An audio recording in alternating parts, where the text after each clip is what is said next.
Saya izin, baik saya izin mulai ya Ibu. Assalamualaikum warahmatullahi wabarakatuh. Yang saya hormati Ibu Nurasri Wartasiwi selaku dosen pengampu pada mata kuliah analisis regresi dan juga teman-teman yang saya banggakan. Puji syukur atas kehadiran Tuhan Yang Maha Esa karena atas nikmatnya kita bisa berkumpul pada Zoom hari ini. Izinkan kami dari kelompok 3 yang akan mempresentasikan mengenai regresi linier berganda. Boleh di next.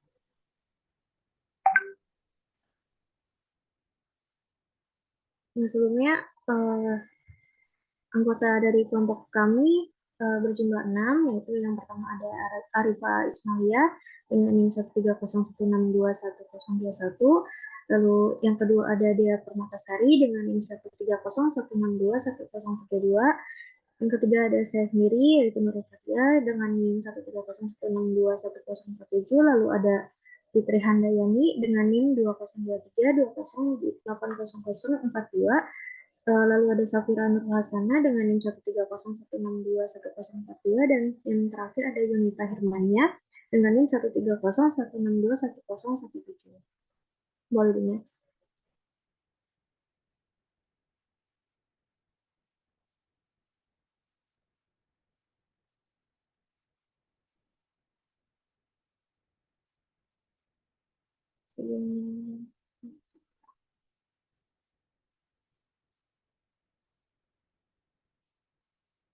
Baik, sebentar ada kendala mungkin.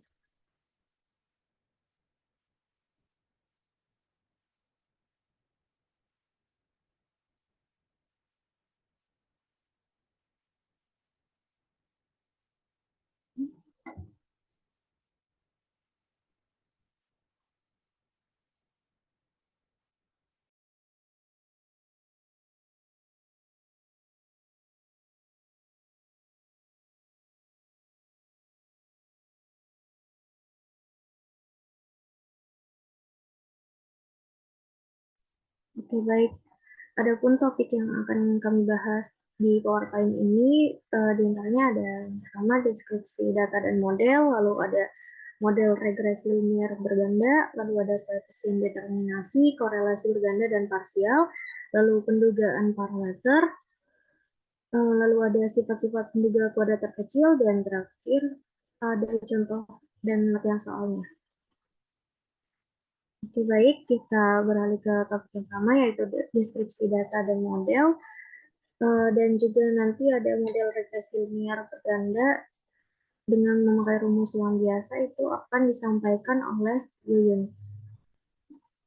Maksud saya Yunita. Pada Yunita dipersilakan. Baik, terima kasih Nurul. Pertama akan dibahas tentang deskripsi data dan model. Analisis atau uji regresi ini merupakan suatu kajian dari hubungan antara satu variabel dengan satu atau lebih variabel lainnya. Apabila variabel bebasnya ini lebih dari satu, maka uji atau analisis regresinya dikenal dengan regresi linear berganda. Nah, dikatakan linear berganda karena terdapat dua atau lebih variabel bebasnya, atau yang biasa disebut dengan prediktor, yang dilambangkan dengan variabel X, dan ini mempengaruhi variabel tak bebasnya atau variabel respon yang biasa dilambangkan dengan Y. Sebagai contohnya, kita ingin mengetahui pengaruh linear dari tingkat IQ dan motivasi terhadap hasil belajar statistika mahasiswa. Atau mungkin kita ingin mengetahui pengaruh linear dari tingkat IQ, motivasi, dan kedisiplinan terhadap hasil belajar statistika mahasiswa. Nah, ini merupakan contoh penyajian data pada analisis regresi linear berganda. Kemudian ada model regresi linear bergandanya. Seperti yang tadi dijelaskan di awal bahwa regresi linear berganda ini model persamaan yang menjelaskan hubungan satu variabel tak bebas dengan dua atau lebih variabel bebasnya. Kemudian tujuan dari uji regresi linear berganda ini adalah untuk memprediksi nilai variabel tak bebas atau Y apabila nilai-nilai variabel bebasnya itu diketahui. Selain itu juga untuk mengetahui bagaimana arah hubungan variabel tak bebas dengan variabel bebasnya. Ini terdapat persamaan regresi linear bergandanya secara umum dan dalam matematis bisa dituliskan seperti ini. Y sama dengan A ditambah B1 X1 ditambah B2 X2 ditambah dan seterusnya Bn Xn, di mana Y-nya itu variabel tak bebas, A-nya konstanta, B1, B2, dan seterusnya sampai Bn ini adalah nilai koefisien regresi, kemudian X1, X2, sampai Xn-nya ini adalah variabel bebas. Selanjutnya, bila terdapat dua variabel bebas, yaitu X1 dan X2, maka bentuk persamaan regresinya adalah Y sama dengan A ditambah B1 X1 ditambah B2 X2. Jadi cukup sampai yang kedua saja. Dan pada kali ini yang akan kita pelajari difokuskan pada yang berganda atau variabel bebasnya hanya dua. Nah, keadaan-keadaan yang harus diperhatikan bila koefisien regresinya yaitu B1 dan B2 mempunyai nilai. Yang pertama, jika nilainya itu sama dengan 0. Dalam hal ini, variabel Y tidak dipengaruhi oleh X1 dan X2. Selanjutnya, jika nilainya negatif, di sini terjadi hubungan dengan arah terbalik antara variabel tak bebas Y dengan variabel bebas X1 dan X2. Sedangkan jika nilainya positif, di sini terjadi hubungan yang searah antara variabel tak bebas Y dengan variabel bebas X1 dan X2-nya. Nah, ini rumus-rumus yang bisa dipakai untuk melengkapi model persamaan regresinya. Sehingga koefisien regresi B1 dan B2 serta konstanta A-nya itu dapat dihitung dengan menggunakan rumus yang demikian tertera. B1 sama dengan dalam kurung sigma X2 kuadrat dikali sigma X1Y dikurang dalam kurung sigma X2Y dikali sigma X1 kali X2 dibagi dalam kurung sigma X1 kuadrat dikali sigma X2 kuadrat dikurang sigma X1 X2 dikuadratkan.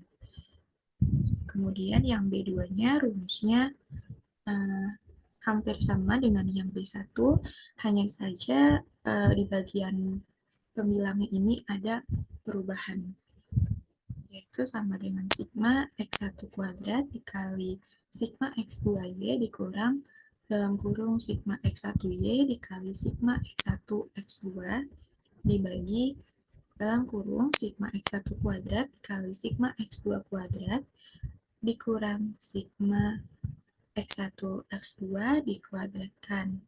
Kemudian A-nya ini sama dengan sigma Y dikurang dalam kurung B1 kali sigma X1 dikurang dalam kurung B2 kali sigma X2 dibagi N.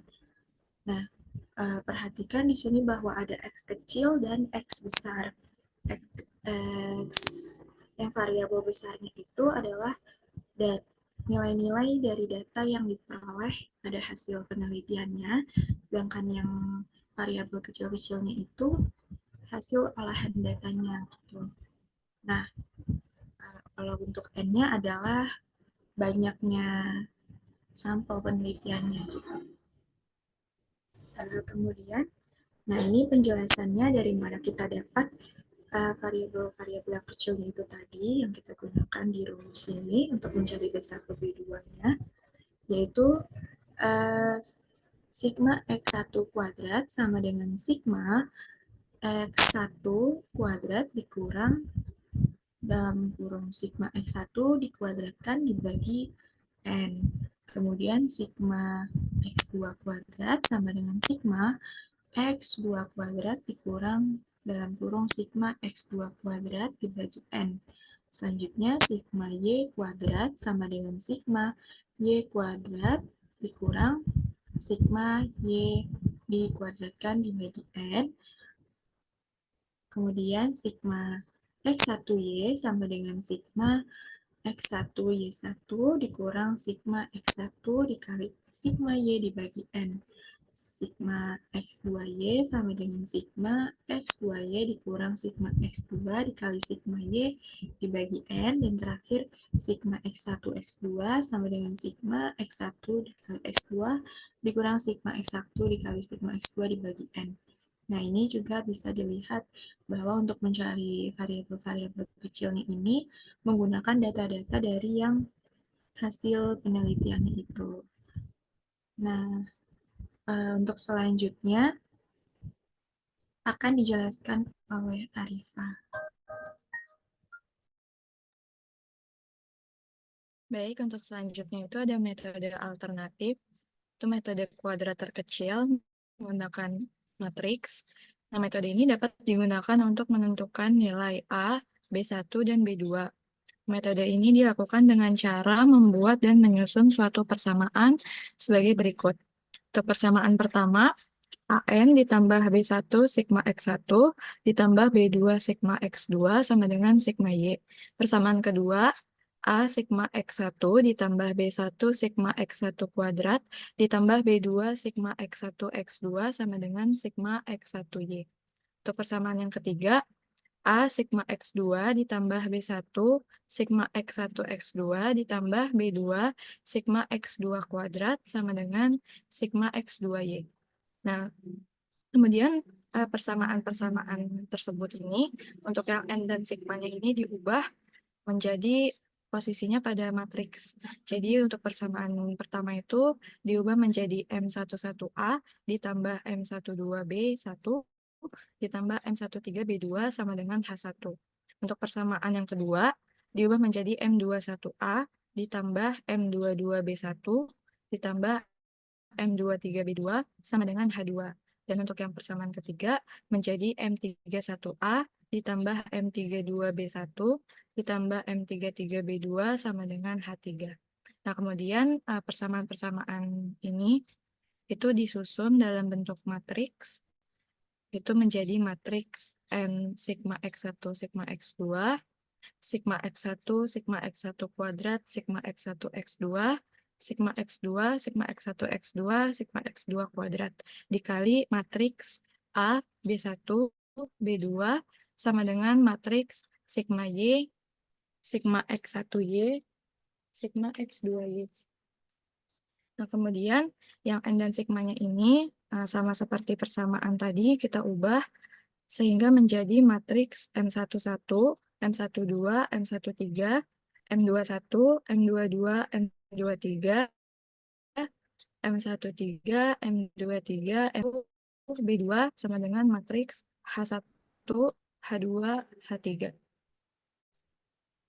Bisa di next. Nah, kemudian kita bentuk 4 matriks, yaitu matriks M, M1, M2, M3 yang nantinya kita gunakan untuk mendapatkan nilai A, B1, dan B2. Nah, untuk matriks M, itu yang paling bawah, itu matriks yang tadi ada di persamaan sebelumnya, itu matriks M sama dengan M11, M12, M13, M21, M22, M23, M13, M23, M33. Nah, kemudian kita susun juga matriks M1. Matriks M1 ini sama dengan matriks M, tetapi untuk kolom pertamanya itu diubah menjadi H1, H2, H3. Untuk kolom kedua dan ketiganya sama seperti matriks M. Kemudian untuk matriks M2 itu juga sama kayak matriks M, tetapi untuk kolom keduanya diubah menjadi H1, H2, H3. Dan untuk kolom 1 dan 3-nya itu sama dengan matriks M. Kemudian untuk yang matriks M3, ini sama dengan matriks M, tetapi untuk kolom ketiganya diubah menjadi H1, H2, H3. Untuk kolom 1 dan 2-nya itu sama dengan matriks M.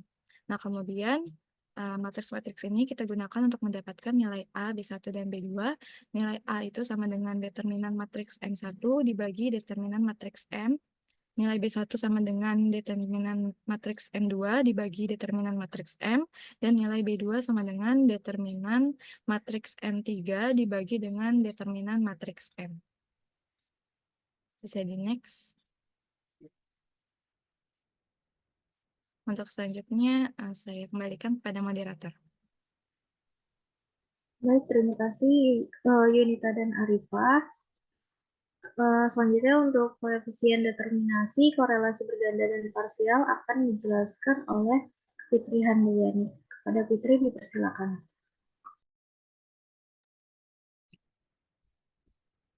Baik, sebelumnya terima kasih moderator. Yang pertama itu koefisien determinasi. Penggunaan koefisien determinasi ini bertujuan untuk mengetahui pengaruh variabel-variabel X1 dan X2 terhadap variabel Y.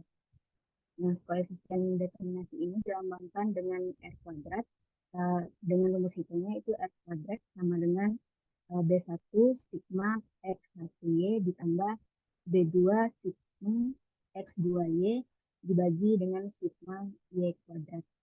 Nah, apabila R kuadrat ini bernilai 0, maka variasi variabel tak bebasnya tidak dapat dijelaskan oleh variasi variabel-variabel bebas X1 dan X2.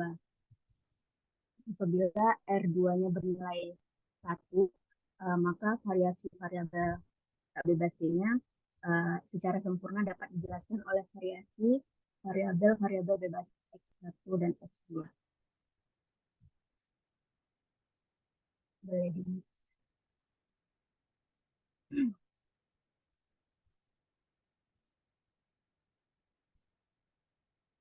Selanjutnya, koefisien korelasi berganda.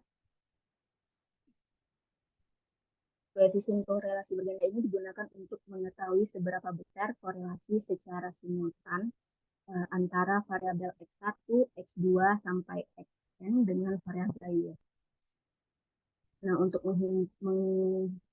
menghitung koefisien korelasi berganda ini, itu dengan cara mengakarkan dari rumus dari koefisien determinasi tadi, yaitu di mana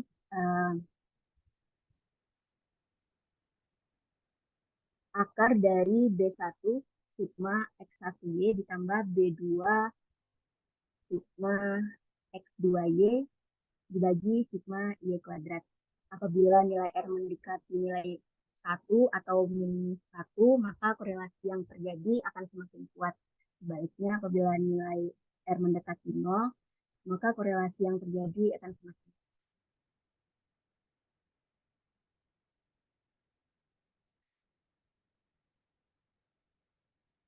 Selanjutnya ada korelasi parsial. Nah, korelasi parsial ini merupakan antara satu variabel dengan variabel lainnya yang dianggap konstan. Terdapat 3 macam bentuk korelasi parsial. Yang pertama ada korelasi antara X1 dengan X2, yang mana di sini Y-nya dianggap konstan atau R12 titik Y. R12 titik Y. Dengan rumus R12 titik Y, di mana R12 dikurang RY1 dikali RY2 dibagi akar 1 dikurang RY1 kuadrat dikalikan dengan 1 dikurang RY2 di kuadrat.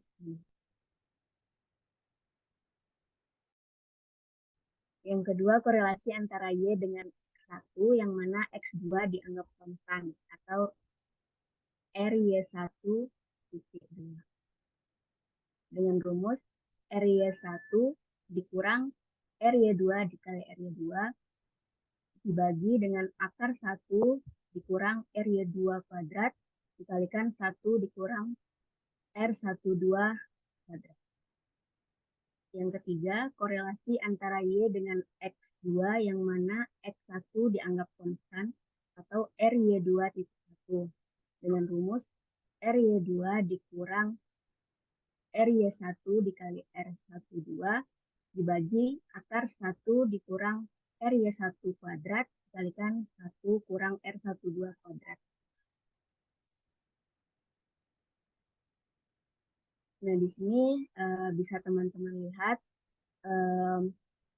korelasi antara X1, X2, dan Y.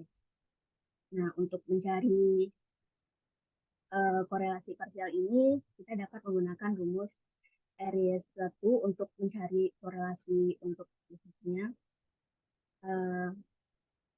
N dikali sigma X1Y dikurang sigma Y dikali sigma X1 dibagi akar N dikali sigma Y kuadrat dikurang sigma Y kuadrat dikalikan dengan N dikali sigma X1 kuadrat dikurang sigma X1 kuadrat. Lalu untuk RY2-nya, N kali sigma X2Y dikurang sigma Y dikali sigma X2, lalu dibagi dengan N dikali sigma Y kuadrat dikurang sigma Y kuadrat dikali N kali sigma X2 kuadrat dikurang sigma X2 kuadrat. Nah, dan untuk R12-nya itu N dikali sigma X1 X2 dikurang dengan sigma X1 dikali sigma X2 dibagi dengan akar N dikali sigma X1 kuadrat dikurang sigma X1 kuadrat dikali N kali sigma X2 kuadrat dikurang sigma X2 kuadrat. Selanjutnya saya kembali ke model. Baik, terima kasih Fitri. Selanjutnya ada pembahasan pendugaan parameter parsial untuk parsial dan simultan yang akan dijelaskan oleh Dea dan juga Safira. Kepada Dea dan Safira dipersilakan. Baik, terima kasih moderator. Selanjutnya di sini saya akan menjelaskan mengenai pendugaan parameter secara simultan atau biasa kita kenal dengan uji F. Pengujian parameter secara simultan dilakukan untuk menguji keberartian hubungan.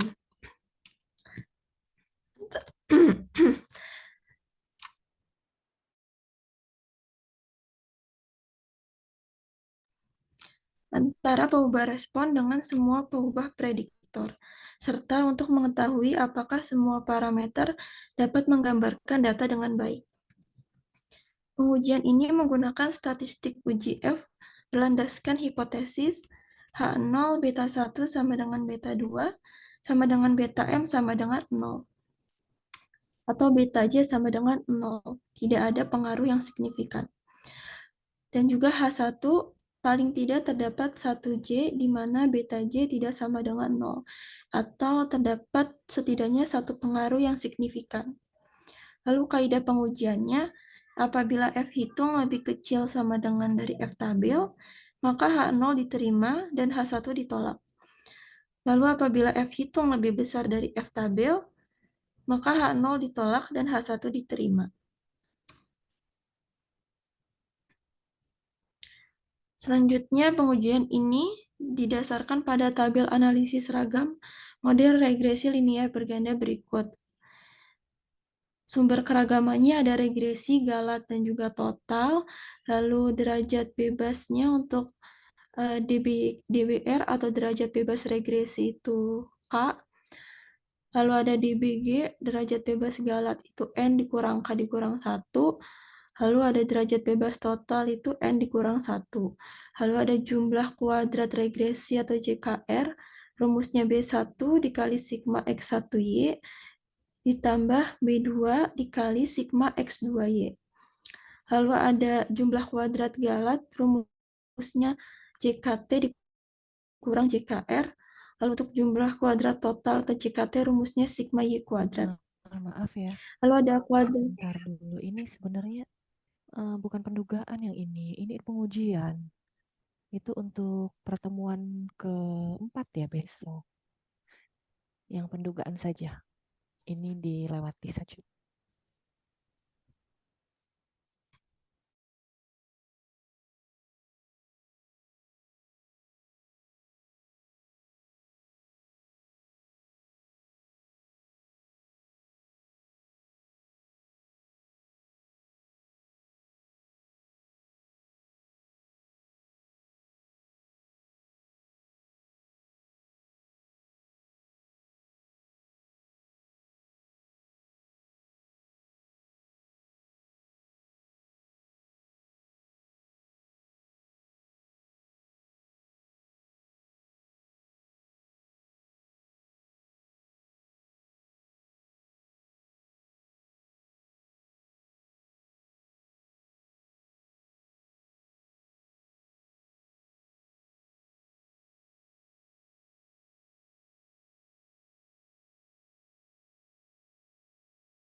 Oke, baik. Selanjutnya ada sifat-sifat penduga kuadrat terkecil.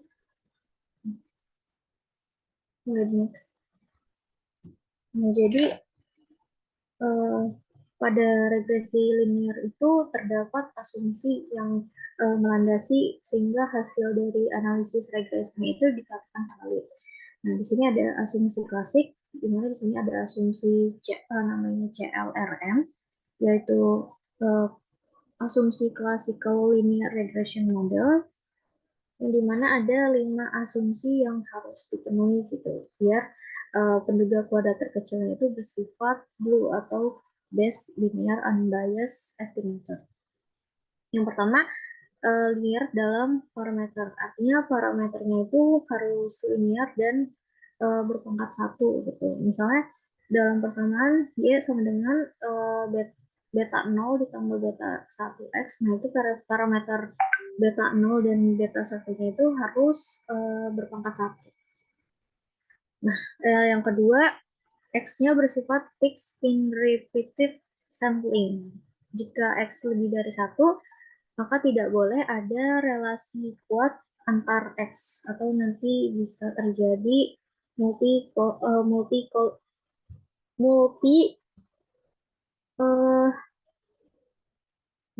multikolinearitas. Nah, yang ketiga, nilai harapan errornya itu sama 0. Jadi ekspektasi dari errornya itu harus sama dengan 0 untuk I sama dengan 1, 1, 2, dan seterusnya sampai N. Lalu kemudian untuk varian errornya harus homogen. Jadi untuk var errornya itu harus misal sigma kuadrat, berarti harus sigma kuadrat semua gitu, nggak boleh sigma I kuadrat, karena nanti akan terjadi heteroskedastisitas. Kemudian yang kelima, tidak ada hubungan antar pengamatan atau tidak ada hubungan antar error, atau kovarian dari error I, error J itu sama dengan 0 untuk setiap I tidak sama dengan J. Nah, jika kelima asumsi tersebut terpenuhi, maka penduga kuadrat terkecil bersifat blue atau best linear unbiased estimator. Nah, untuk asumsi ini sebenarnya ada lagi, yaitu variabel errornya itu harus berdistribusi normal, sehingga nantinya tuh dihasilkan penduga kuadrat terkecil bersifat blue dan juga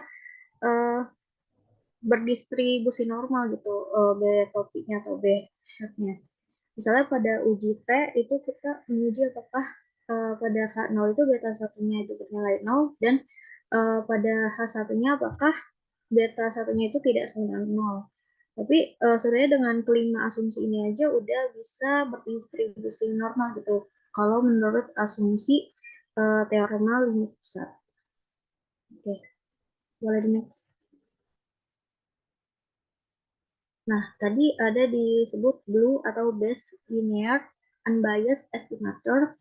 Estimator berarti yang pertama, dia mempunyai varians yang minimum atau paling kecil di antara penduga yang bersifat linear dan tidak bias lainnya. Jadi untuk menemukan penduga yang bersifat linear dan tidak bias lainnya itu kan selain metode kuadrat terkecil bisa gitu. Tapi untuk metode kuadrat terkecil ini harus mempunyai varian yang minimum. Yang kedua, linear. Berarti penduga dari metode kuadrat terkecil ini merupakan suatu fungsi linear dari variabel acak, yaitu fungsi dari Y pada model regresi. Dan yang ketiga, tak bias. Jadi jika ekspektasi B topi itu harus sama dengan maksudnya ekspektasi dari beta topinya itu harus sama dengan beta. Maka beta topiknya adalah penduga tak bias untuk beta. Jadi kalau misalnya ekspektasi terhadap sampelnya itu kita harus dapat sesuai ekspektasinya populasi gitu. Di next.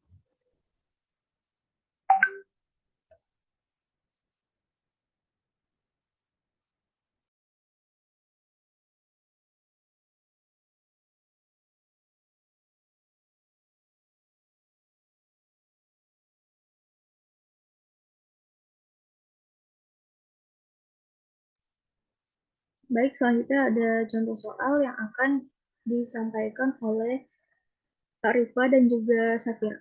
Kepada Rifa dan Safira dipersilakan. Baik, di sini ada satu contoh soal. Itu seorang peneliti ingin mengetahui pengaruh motivasi belajar itu sebagai X1, kemudian minat belajar sebagai X2, terhadap prestasi belajar matematika, yaitu Y. Dan data penelitian berjumlah 12 siswa. Data secara lengkap dapat dilihat pada tabel di bawah ini. Tabelnya bisa dilihat pada layar. Nah, pertanyaannya itu, yang A, tentukan persamaan regresi linear berganda dengan dua prediktor, dan yang B, buktikan apakah ada pengaruh motivasi dan minat belajar terhadap prestasi. Bisa di next. Nah, untuk yang A, di sini kita buat tabel bantu. Tabel yang tadi di awal itu kita tambahkan dengan beberapa kolom, yaitu kolom X1Y, kolom X2Y, kolom X1, X2, kemudian X1 kuadrat, X2 kuadrat, dan Y kuadrat. Kemudian kita tambahkan juga baris, yaitu baris jumlah atau sigma untuk beberapa kolom. Ini kolom ini bisa dibuat di Microsoft Excel untuk mempermudah. Kemudian bisa di next.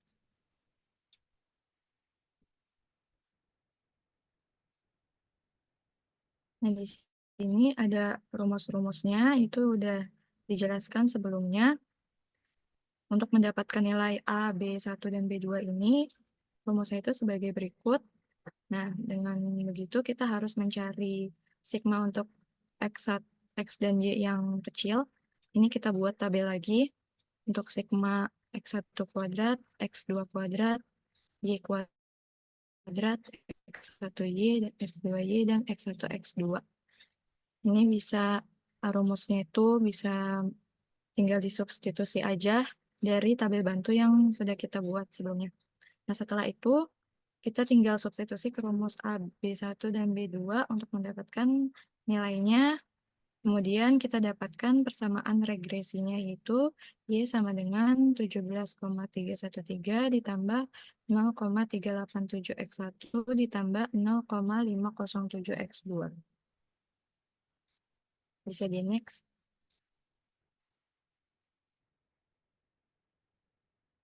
Kemudian selain dengan rumus, kita bisa juga mencari persamaan regresi linear itu dengan matriks. Nah, bentuk matriksnya itu seperti ini, sudah dijelaskan sebelumnya juga. Kemudian tinggal kita masukkan saja elemennya, sehingga membentuk matriks. Elemennya ini bisa kita lihat dari tabel bantu yang telah kita buat, sehingga kita dapat matriks M. Nah, bisa di next aja langsung.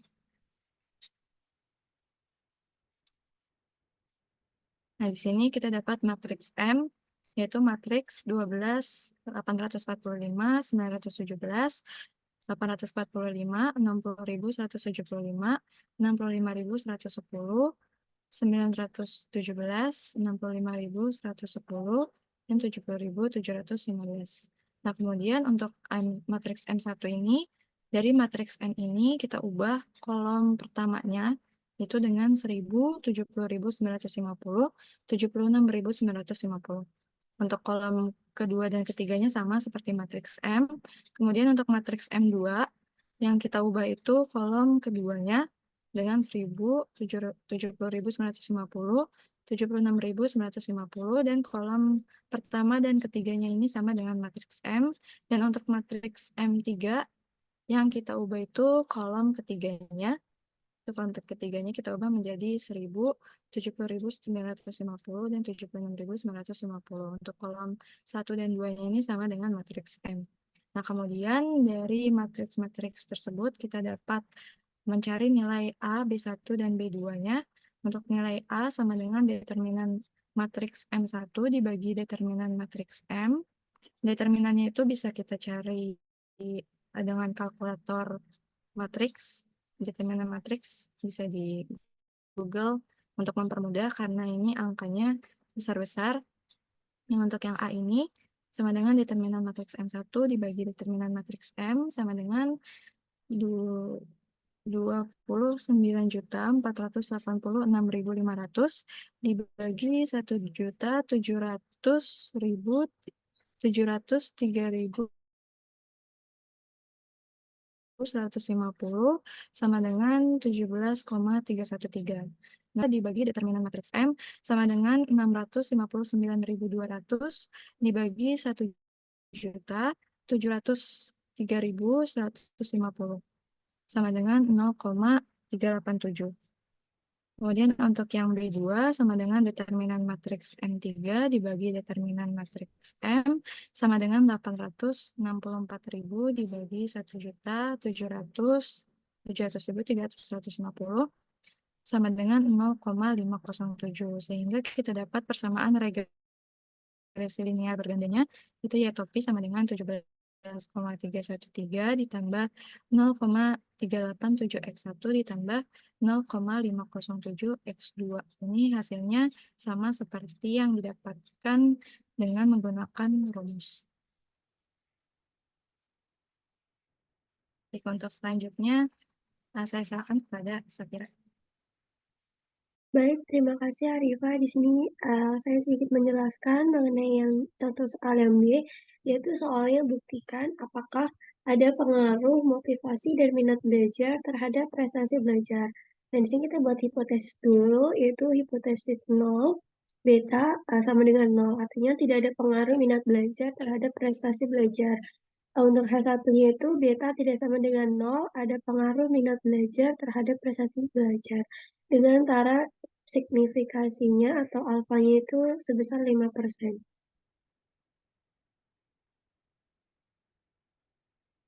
Nah, di sini kita dapat menghitung dengan koefisien korelasi bergandanya dengan rumus R-nya itu B1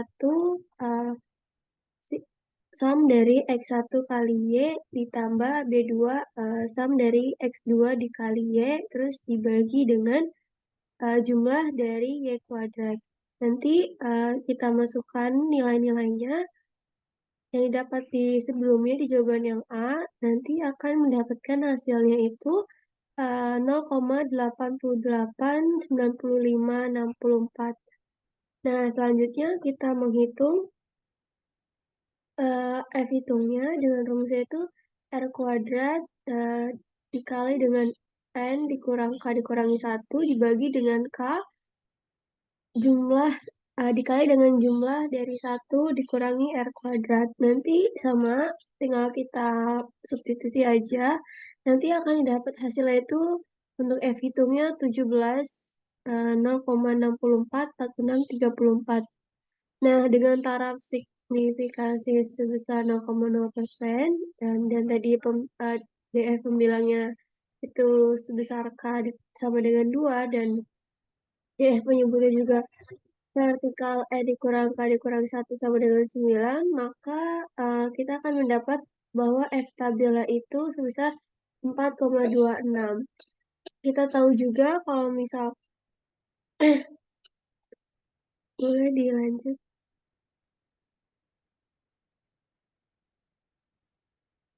Nah, ini lanjutan dari yang soal yang tadi untuk mencari koefisien determinasinya.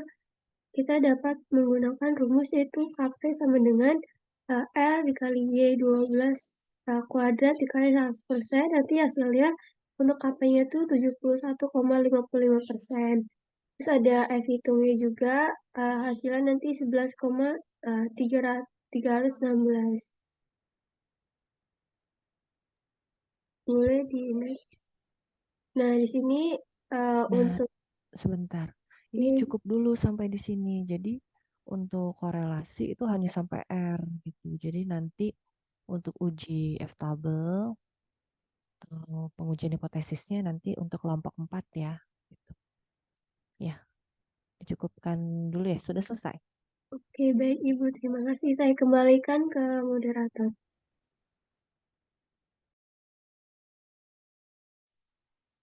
Oke, baik, Safira. Sebelum ke latihan soal, saya di sini akan membuka sesi tanya jawab bagi teman-teman dari kelompok lain yang ingin bertanya. Silakan raise hand dan ajukan pertanyaan.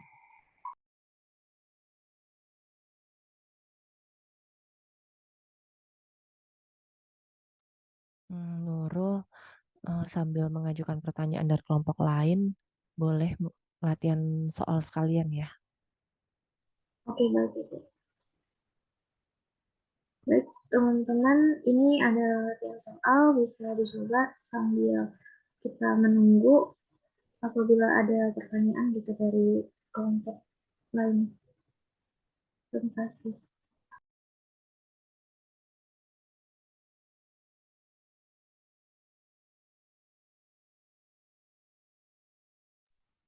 Oh ya, untuk yang 1B-nya berarti sampai menghitung koefisien relasi berganda aja berarti ya.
Oke, baik. Kepada Elizabeth, dipersilakan.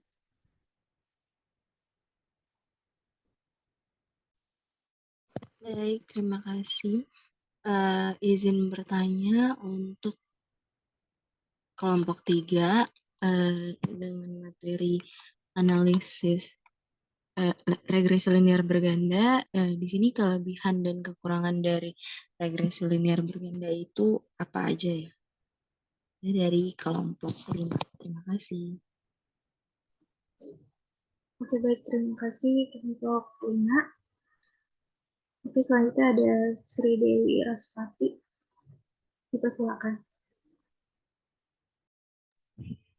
Baik, terima kasih kelompok 3. Sebelumnya, saya Sri Raspati dari kelompok 4 izin bertanya, masalah apa aja sih yang biasanya digunakan atau ditemukan atau diselesaikan menggunakan uji regresi linear berganda ini? Oke, terima kasih. Oke, baik. Terima kasih. Dari kelompok lain, apakah masih ada pertanyaan?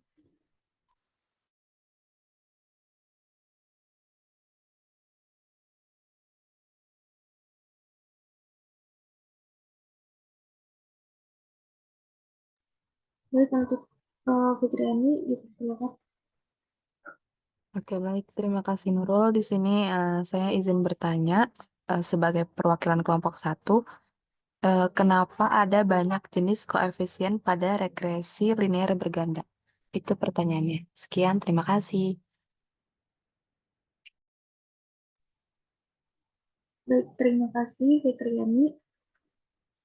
Nah, untuk menjawab pertanyaannya, eh, kami mungkin membutuhkan waktu sekitar 10 menit ya sambil berjalannya ini mengerjakan latihan soal.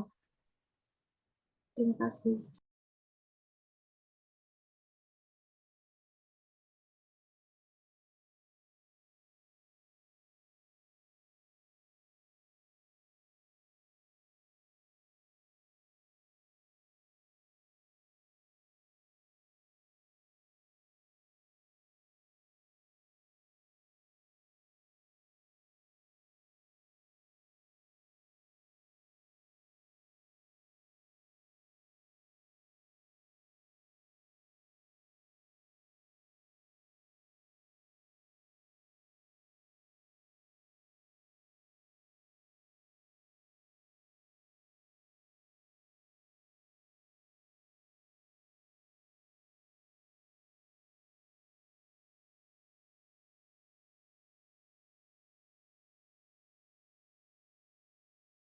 Sri Dewi lebih dahulu.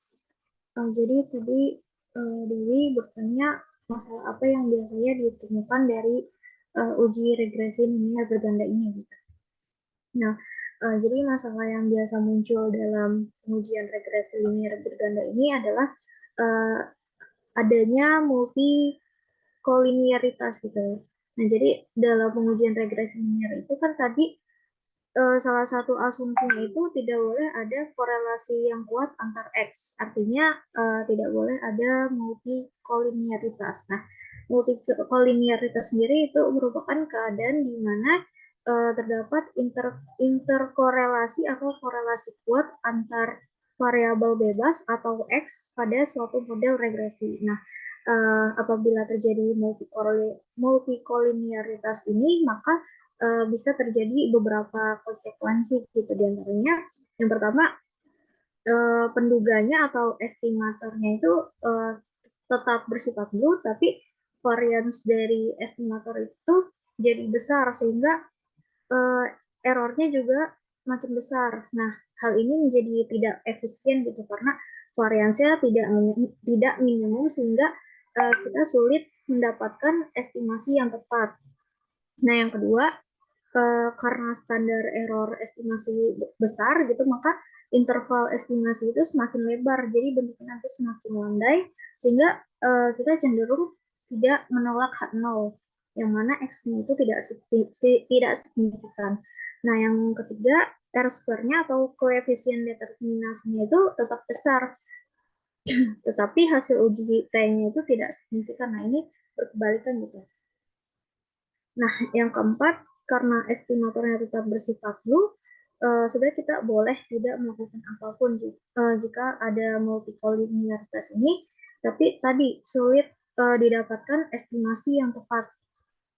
Nah, untuk alternatif cara untuk mengatasi masalah multikolinearitas ini, sebenarnya kita bisa mengganti atau mengeluarkan variabel yang punya korelasi yang tinggi, ataupun yang kedua menambah jumlah observasi, ataupun yang ketiga itu bisa mentransformasikan data ke dalam bentuk lain, misalnya logaritma natural atau akar kuadrat gitu. Nah, masalah lainnya itu adanya heteroskedastisitas dan autokorelasi. Jadi heteroskedastisitas ini merupakan kondisi ketika varians dari errornya itu tidak bersifat konstan, yang berarti nilai variansnya tidak bernilai sama pada setiap pengamatan. Sedangkan kalau autokorelasi itu punya kondisi di mana terjadi korelasi antara serangkaian observasi yang diurutkan menurut waktu. Misalnya untuk X-nya itu misal pendapatan gitu. Nah, itu kalau diurutin waktunya, misal bulan pertama dapat segini, bulan kedua dapat segini. Nah, itu antara bulan 1 dan bulan 2 itu nggak boleh sama pendapatannya gitu. Mungkin begitu jawabannya, Dewi. Bagaimana, apakah sudah terjawab? Ya, sudah terjawab dan cukup jelas. Terima kasih, kelompok 3. Baik, terima kasih juga Dewi.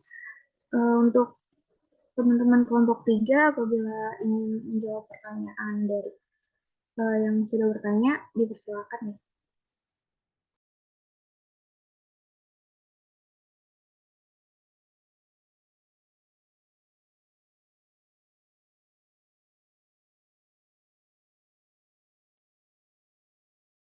Baik, selanjutnya saya izin menjawab pertanyaan dari Elizabeth dari kelompok 5.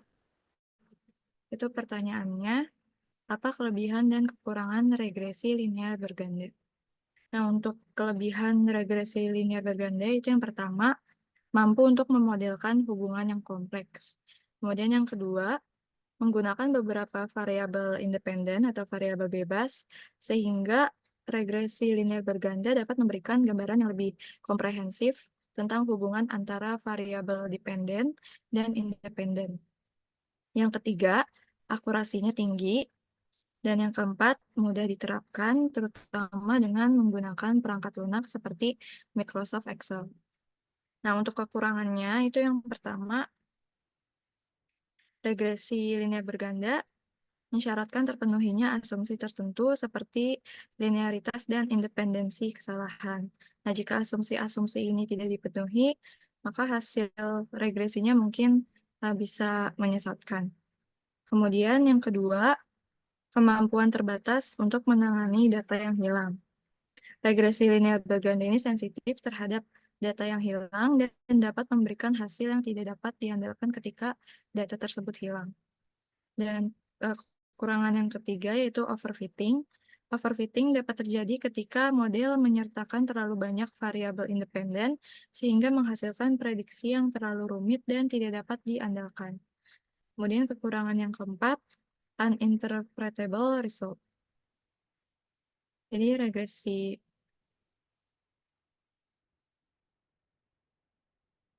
kesimpulannya itu regresi linear berganda ini dapat menjadi alat yang berguna untuk peramalan, namun harus digunakan dengan hati-hati dan dikombinasikan dengan metode lain seperti analisis deret waktu.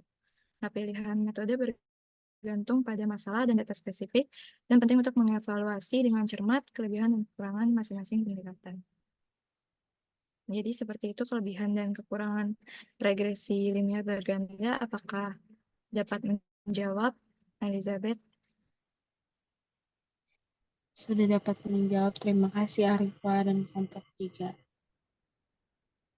Baik, terima kasih kembali. Saya kembalikan kepada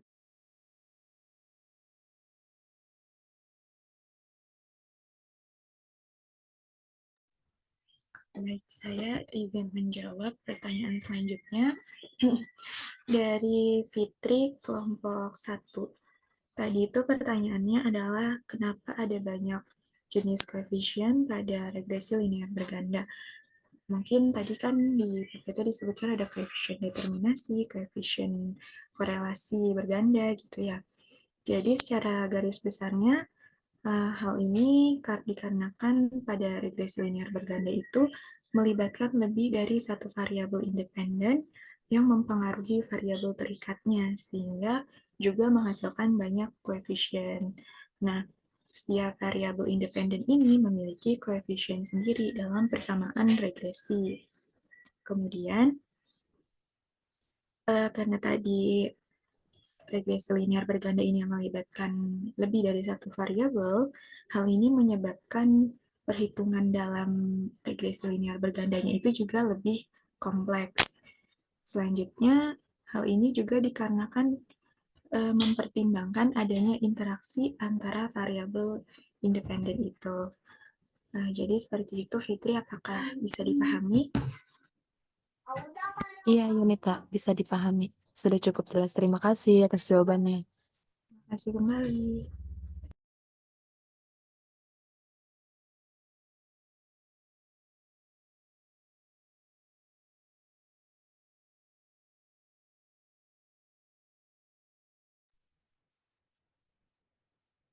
Baik, terima kasih Arifa dan Yunita atas jawabannya. Selanjutnya ada Septian yang raise hand. Boleh dipersilakan. Oke, izin bertanya buat kelompok 3. Ini kan regresi linear berganda. Nah, itu apa aja sih syarat buat kita pakai model ini? Mungkin itu aja. Terima kasih. Oke, baik.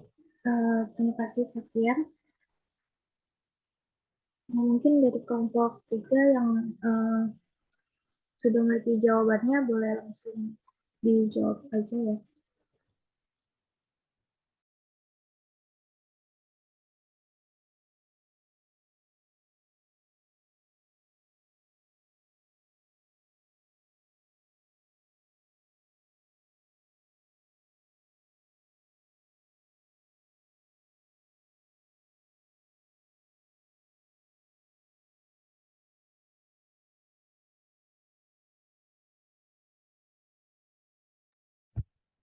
Atau sudah ada yang ingin menjawab soal latihan. Ada berapa soal kalian? 1 atau berapa? 1 aja, Bu. Yang ini aja. Ada yang sudah mau menjawab? Oh, Ibu sudah masukkan ke LMS sebenarnya. Bisa terbuka kan ya, yang menggunakan Excel itu ya?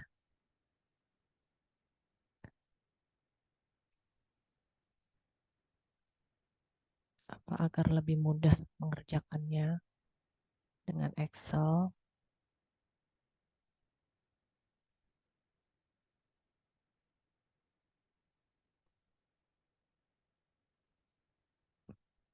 Ada link YouTube ya di sini. Sedikit kita sebentar-sebentar kita lihat ya. Silahkan dibuka.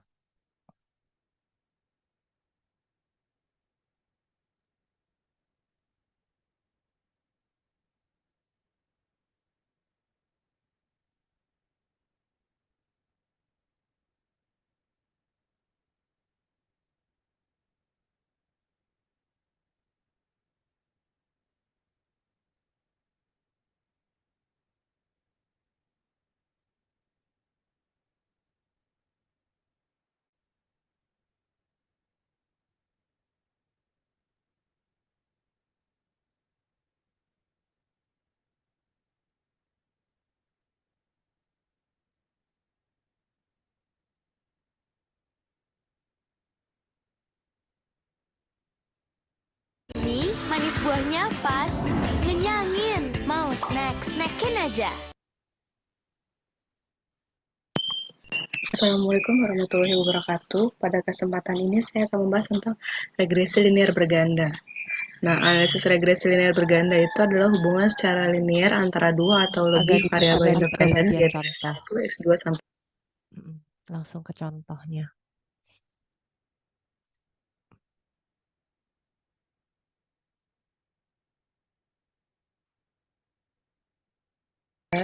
lalu tertarik.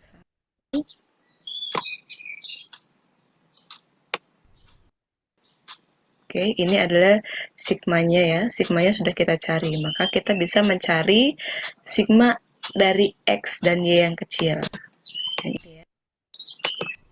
Oke, kita akan cari. Ini saya dekatkan dulu rumusnya.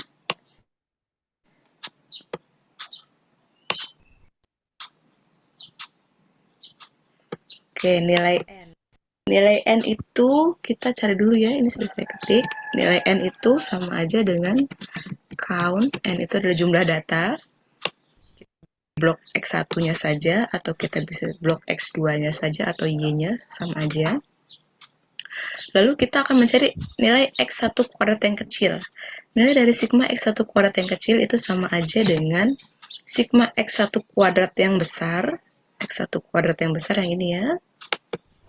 Lalu dikurang dengan sigma X1 dipangkatkan 2. Lalu dibagi dengan N. Ini N ya. Lalu kita enter. Begitu juga dengan sigma X2 yang dikuadratkan yang kecil ya. Oke, sigma X2 yang besar, ini dikurangi dengan sigma X2, pangkatkan 2, dibagi dengan N. Kita enter. Oke, ini banyak ya.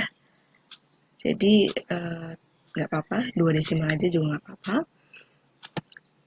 Lalu sigma Y pangkat 2 berarti sigma Y yang besar, sigma Y kuadrat yang besar, dikurangi dengan sigma Y pangkatkan 2, lalu dibagi dengan N. Kita enter. Selanjutnya sigma X1Y berarti sama dengan sigma X1Y yang besar kurang dengan sigma X1 yang ini ya, dikalikan dengan sigma Y lalu dibagi dengan N. Silakan diperhatikan lagi rumusnya yang ini. Lalu selanjutnya sigma X2Y. Berarti sigma X2Y yang besar dikurang sigma X2 kalikan sigma Y dibagi dengan N. Enter. Lalu selanjutnya sigma X1, X2. Yang kecil berarti kita harus cari dulu sigma X1, X2 yang besar. Kurangi dengan sigma X1 kan sigma X2 lalu dibagi dengan N. Kita enter. Nah, sudah dapat nilai N, sigma X1 kuadrat yang kecil, sigma X2 kuadrat yang kecil, dan seterusnya. Maka kita tinggal masukkan ke dalam rumus. Rumus yang satunya yaitu rumus yang ini. Saya akan dulu. Oke. Saya di sini ya. Saya akan taruh di sini. Nah, kita akan mencari nilai B1, B2, A-nya. Oke, ini nilai B1, B2, dan A-nya. Rumus B1 adalah sigma X2 kuadrat, yang kecil ya ini ya, sigma X2 kuadrat yang kecil, dikalikan sigma X1Y, lalu dikurang dengan sigma X1, X2, dikalikan dengan sigma X2Y, dibagi dengan sigma X1 kuadrat, dikalikan sigma X2 kuadrat, dikurang sigma X1, X2, dipangkatkan 2. Lalu kita enter.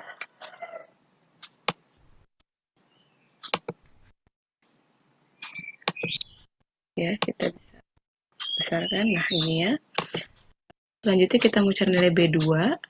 Nanti berdasarkan rumusnya, sigma X1 kuadrat kalikan sigma X2Y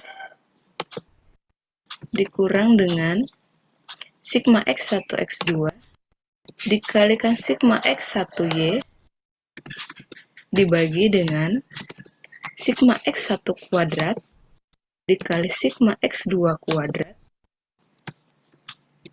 dikurang sigma X1, X2 yang diberikan dengan 2. Kita enter. Nah, ini adalah hasil B2. Lalu kita nilai A. A itu adalah sigma Y besar. Di sini tulisannya atau ini ya, kita bisa lihat sigma Y-nya. Sigma Y besar ya. Ini kalau yang ini yang kecil, yang ini yang besar. Berarti sama dengan sigma Y dibagi dengan N. Sigma Y dibagi dengan N dikurang B1. B1 sudah kita cari tadi. Dikalikan sigma X1 besar. Sigma X1 besar dibagi dengan N. Lalu dikurangi B2. Lalu dikurangi B2 dikalikan dengan sigma X2 lalu dibagi dengan N.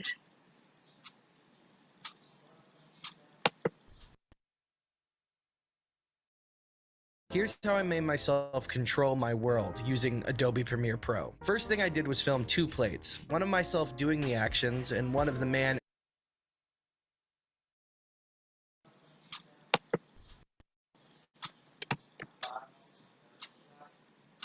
Kita enter. Ini adalah nilai A-nya. Nilai A, nilai B1, dan nilai B2-nya. Nah, lalu kita akan mendeskripsikannya.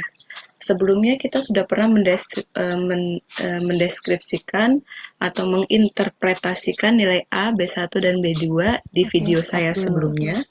Silahkan cari Nah, ini kan sudah didapat ya nilai A, B1 dan B2. Nanti masuk ke modelnya kan, Y sama dengan A plus itu ya. Nah, nanti dimasukkan nilai A, B1 dan B2-nya. Nah, ini untuk pertanyaan tadi yang nomor 1A ya. Ini boleh seperti ini ya. Atau bisa mencari langsung pakai yang simple. Kemarin ini kan manual dengan menggunakan Excel. Nah, yang kedua kan bisa langsung pakai analisis data kan atau data analisis kalau bahasa Inggrisnya di Excel gitu. Nah, ini bisa juga nanti di akhir video ini ada juga. Kita coba ke next ini ya, YouTube ya untuk pertanyaan 1B.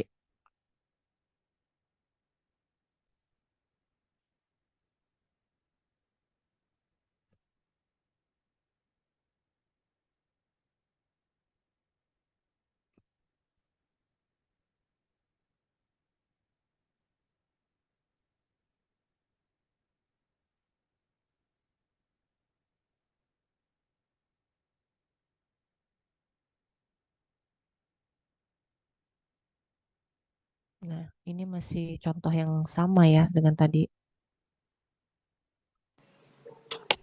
Assalamualaikum warahmatullahi wabarakatuh. Pada kesempatan ini saya akan membahas tentang koefisien determinasi dan korelasi. Kesempatan ini saya akan membahas koefisien determinasi dan korelasi linear berganda. Untuk koefisien determinasi berganda itu disimbolkan dengan KPB. Rumusnya yaitu B1 dikali sigma X. Untuk dua variabel independen, itu saya bahas untuk mencari nilai X1Y.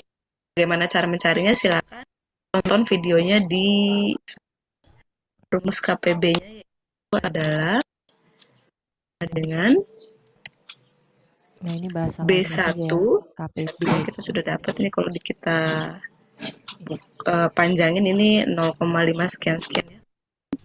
Dikalikan dengan sigma X1Y lalu ditambah dengan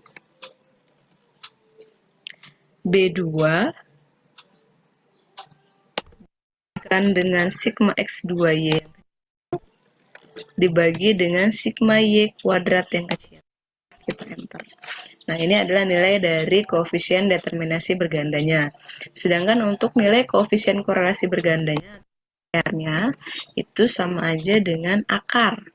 Akar dari si KPB-nya itu sendiri ya. Tinggal enter. Nah, ini adalah nilai R-nya.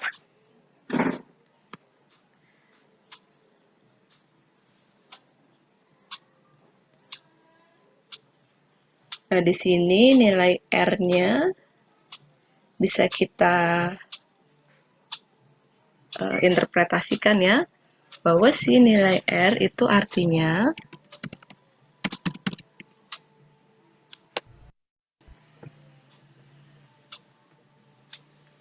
variabel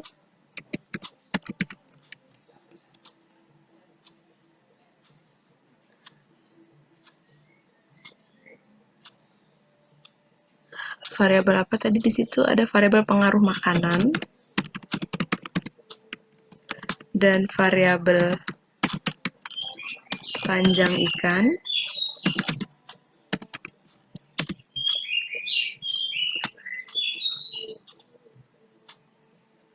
Panjang ikan terhadap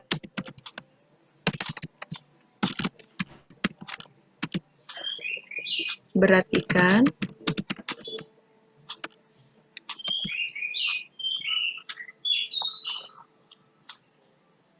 itu artinya variabel pengaruh makan ya, artinya variabel pengaruh makanan dan variabel panjang ikan itu berpengaruh terhadap berat ikan sebesar berapa di sini?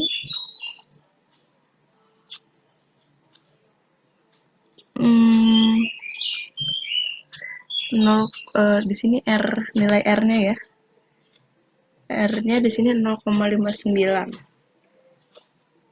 Sedangkan R kuadratnya adalah 0,349 dan seterusnya. Berarti sebesar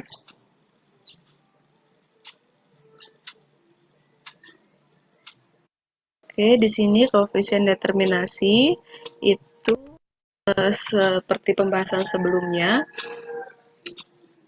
di korelasi linear sederhana itu kita akan coba interpretasikan. Jadi KPB-nya adalah 0,349869. Jadi kalau misalnya KPB ini kalau buat menjadi bentuk persen itu sama aja dengan 0,34 sekian-sekian dikali 100. Cukup ya. Jadi 3. Tadi itu yang dilihat itu adalah R-nya ya. Jadi misalkan di sini kan ada beberapa pendapat ahli ya, berupa interpretasi koefisien korelasi di sini tingkatnya bagaimana. Kalau tadi kan 0,59 berarti masuk ke sedang tuh ya. Jadi sangat berpengaruhnya itu tidak terlalu kuat gitu ya. Jadi sedang gitu ya. Karena di bawah 0,6 gitu.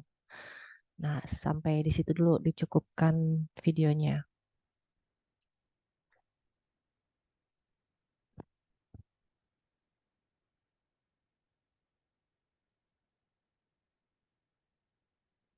Dan masih ada pertanyaan yang belum dijawab oleh kelompok 3. Iya, masih ada, Bu. Saya izin menjawab pertanyaan dari Septian.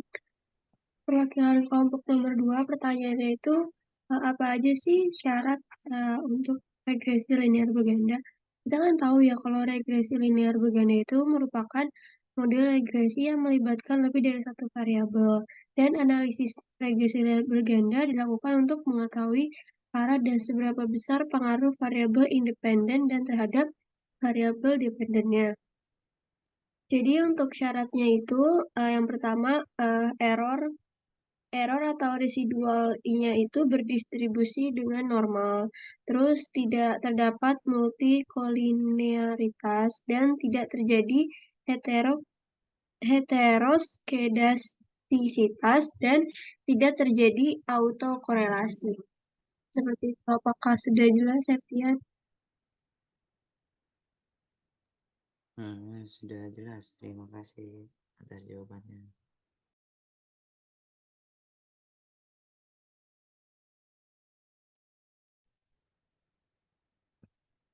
Nah, oke, berarti tadi pertanyaannya seputar kelebihan kekurangan gitu-gitu ya. Masalah apa yang bisa diselesaikan itu sudah terjawab semua ya dan syarat-syaratnya. Cuman bedanya jelas dari regresi linear sederhana dengan berganda kan lihat dari datanya kan. Datanya itu bagaimana gitu. Ada X-nya ada berapa, bisa langsung dilihat seperti itu. Terus apakah yang akan dilihat gitu, apakah pengaruhnya, nah seberapa besar pengaruhnya gitu kan. Terus korelasi kan jatuhnya nanti. Jadi adakah ada pengaruh atau tidak dan seberapa besar pengaruhnya gitu ya. Baru nanti pengujian hipotesis di next ini ya pertemuan gitu. Nah, untuk latihan tadi kan Ibu sampai jam 9 ya. Nah, nanti latihannya yang dari kelompok 3 itu silahkan dikerjakan ya menggunakan Excel gitu, tapi hitungnya secara manual dan boleh pakai data analis, jadi double gitu ya. Secara manual dan data analis tadi, yang sekali klik tuh di Excel. Jadi silahkan nanti kalian kerjakan, masih ada waktu kan sekitar 40 atau 50 menit lagi. Itu latihan yang tadi dikumpulkan nanti di LMS Ibu buat kolom untuk latihan ya. Nah, jadi sama dengan tugas tapi pertanyaannya hanya satu ya. Jadi silakan ya diskusi sedikit-sedikit dengan temannya lah ya. Oke, dicukupkan untuk kelompok 3, silakan. Baik, saya izin menutup ya, Bu.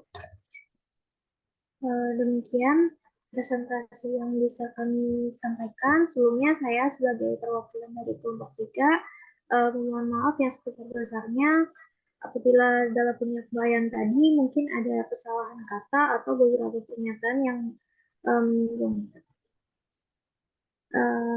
terima kasih sudah memperhatikan.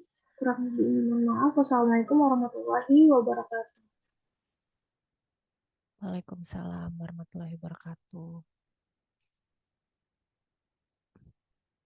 Oke, Ibu akhiri ya. Nanti kalian silahkan kirim di LMS. Batas waktunya sampai kapan ya? Sampai malam saja ya. Sampai jam 12 malam deh ya. Oke, saya akhiri. Wassalamualaikum warahmatullahi wabarakatuh. Terima kasih kelompok 3. Waalaikumsalam warahmatullahi wabarakatuh. Terima kasih, Bu. Oke.